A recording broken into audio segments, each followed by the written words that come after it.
پیارے بچوں، ایک دفعہ کا ذکر ہے کہ فیصل آباد میں 4 بھائی امیر حمزہ، مکرم، رافع اور حیدر رہتے تھے۔ حیدر سب سے بڑا اور سمجھدار بچہ تھا۔ رافع اس سے چھوٹا اور ماشاءاللہ سے حافظ قرآن تھا۔ امیر حمزہ پڑھائی میں بہت اچھا ہونے کے ساتھ ساتھ تھوڑا شرارتی بھی تھا، اور مکرم، جس کو سب پیار سے بیبی کہتے تھے، وہ سب کا بہت لاڈلا تھا۔ رافع روزانہ مدرسے جاتا، ماں اس سے بہت پیار کرتی، اور چھوٹا مکرم یعنی بیبی، وہ تو ماں کا بہت لاڈلا تھا۔ حیدر چونکہ دوستوں کے ساتھ پھرنا تھوڑا سا پسند کرتا تھا، اس لیے وہ باہر کھیلنے کے لیے چلا جاتا، اور امیر حمزہ وہ ماں کے کچن میں ہیلپ کرتا تھا۔ اسی روٹین میں ایک دن امیر حمزہ اپنی مما کے ساتھ کچن میں ہیلپ کر رہا تھا کہ اسے ایک برتن سے کچھ آواز آئی۔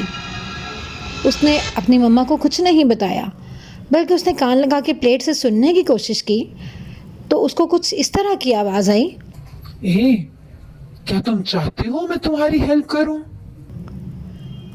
وہ تو بہت حیران ہوا۔ اس نے فوراً چپکے سے وہ پلیٹ لی اور اپنے بھائیوں کے پاس آ گیا۔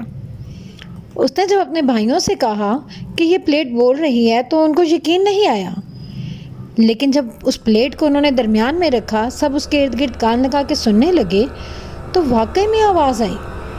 اس پلیٹ نے کہا کہ میں تم لوگوں کو کافی دیر سے دیکھ رہی ہوں، تم لوگ بہت محنت کرتے ہو، اپنے ماں باپ کے لیے کچھ کرنا چاہتے ہو، تو میں چاہتی ہوں کہ میں تمہارے کسی کام آؤں، لیکن اس سے پہلے میں یہ دیکھنا چاہتی ہوں کہ آخر تم میرے امتحان پہ پورا اترتے ہو۔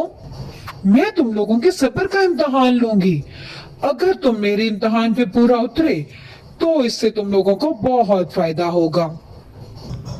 چاروں بھائی بہت حیران ہوئے کہ آخر ایسا کیا ہے جو پلیٹ ہم سے چاہتی ہے۔ انہوں نے کہا، تم بتاؤ، ہم تمہارے امتحان پہ پورا اترنے کی کوشش کریں گے۔ تو اس پلیٹ نے کہا، تم لوگوں کو بھوکے رہنا ہوگا، بتاؤ کب تک بھوکے رہ سکتے ہو؟ انہوں نے کہا کہ ہم رہ سکتے ہیں، اگر ہم اس سے اپنے مما پاپا کی کوئی ہیلپ کر سکتے ہیں تو ہم یہ کر لیں گے۔ پلیٹ نے کہا، اگر تم پورے 2 دن تک کچھ نہ کھاؤ، یہاں تک کہ چھوٹا بچہ مکرم بھی کچھ نہیں کھائے گا، تو 2 دن کے بعد میں تم لوگوں کو ایک بہت اچھا انعام دوں گی۔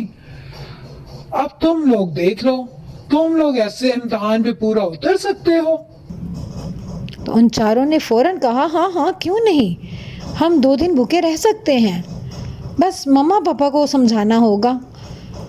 تو پلیٹ نے کہا، ان کو بتانے کی ضرورت نہیں، بلکہ وہ خود بخود کہیں چلے جائیں گے، جس سے تم لوگوں کو آسانی ہوگی۔ اب چاروں بچوں نے یقین کر لیا کہ ٹھیک ہے، ہمیں اس پلیٹ کی بات کو ماننا ہوگا، آخر ہر رسک تو لینا ہی پڑے گا، اپنے ماں باپ کی مدد کرنے کے لیے ہمیں کچھ نہ کچھ تو کرنا ہوگا۔ تو اسی طرح سے ان چاروں نے اس پلیٹ کی بات مان لی اور کھانا نہیں کھایا۔ اتفاق سے ان کے مما پاپا کو دوسرے شہر جانا پڑ گیا، تو انہوں نے کافی سارے کھانے بنا کے فریج میں رکھ دیے۔ جو کھانے انہوں نے فریج میں ان کے لیے رکھے تھے، وہ جاتے ہوئے ان سے کہہ گئے تھے کہ تم یہ کھانا ضرور کھا لینا۔ بچوں نے ان سے کہا تھا کہ ہاں ہم کھا لیں گے، لیکن ان کو تو پتا تھا کہ ان کو کچھ نہیں کھانا، تو اسی امتحان کو پورا کرنے کے لیے انہوں نے بھوکے رہنا شروع کر دیا۔ شام تک تو چاروں کا بہت برا حال ہو گیا، یہاں تک کہ چھوٹا مکرم یعنی بیبی، وہ تو تھوڑی تھوڑی دیر بعد تھوڑے سے آنسو بہانے لگتا، لیکن وہ چاروں بالکل چپ خاموش لیٹے رہے۔ کوئی تھوڑا موبائل میں مصروف رہنے کی کوشش کرتا، تو کوئی ایک دوسرے سے بات کر کے جی کو بہلانے کی کوشش کرتے۔ اگلے دن تک تو ان کا بہت برا حال ہو گیا۔ بھوک کی شدت ایسی بڑھی کہ پیٹ میں درد اٹھنے لگے، اور مکرم تو باقاعدہ اتنا رو رہا تھا کہ وہ چپ کروانے سے بھی چپ نہ ہوتا، یہاں تک کہ سب سے بڑے حیدر کا بھی بہت برا حال ہو گیا۔ خیر، اللہ اللہ کر کے 2 دن گزر گئے، اور وہ پلیٹ کے پاس گئے۔ اس سے کہا کہ ہم نے کچھ نہیں کھایا، اب تم بتاؤ کیا ہم تمہارے امتحان بھی پورے اترے ہیں؟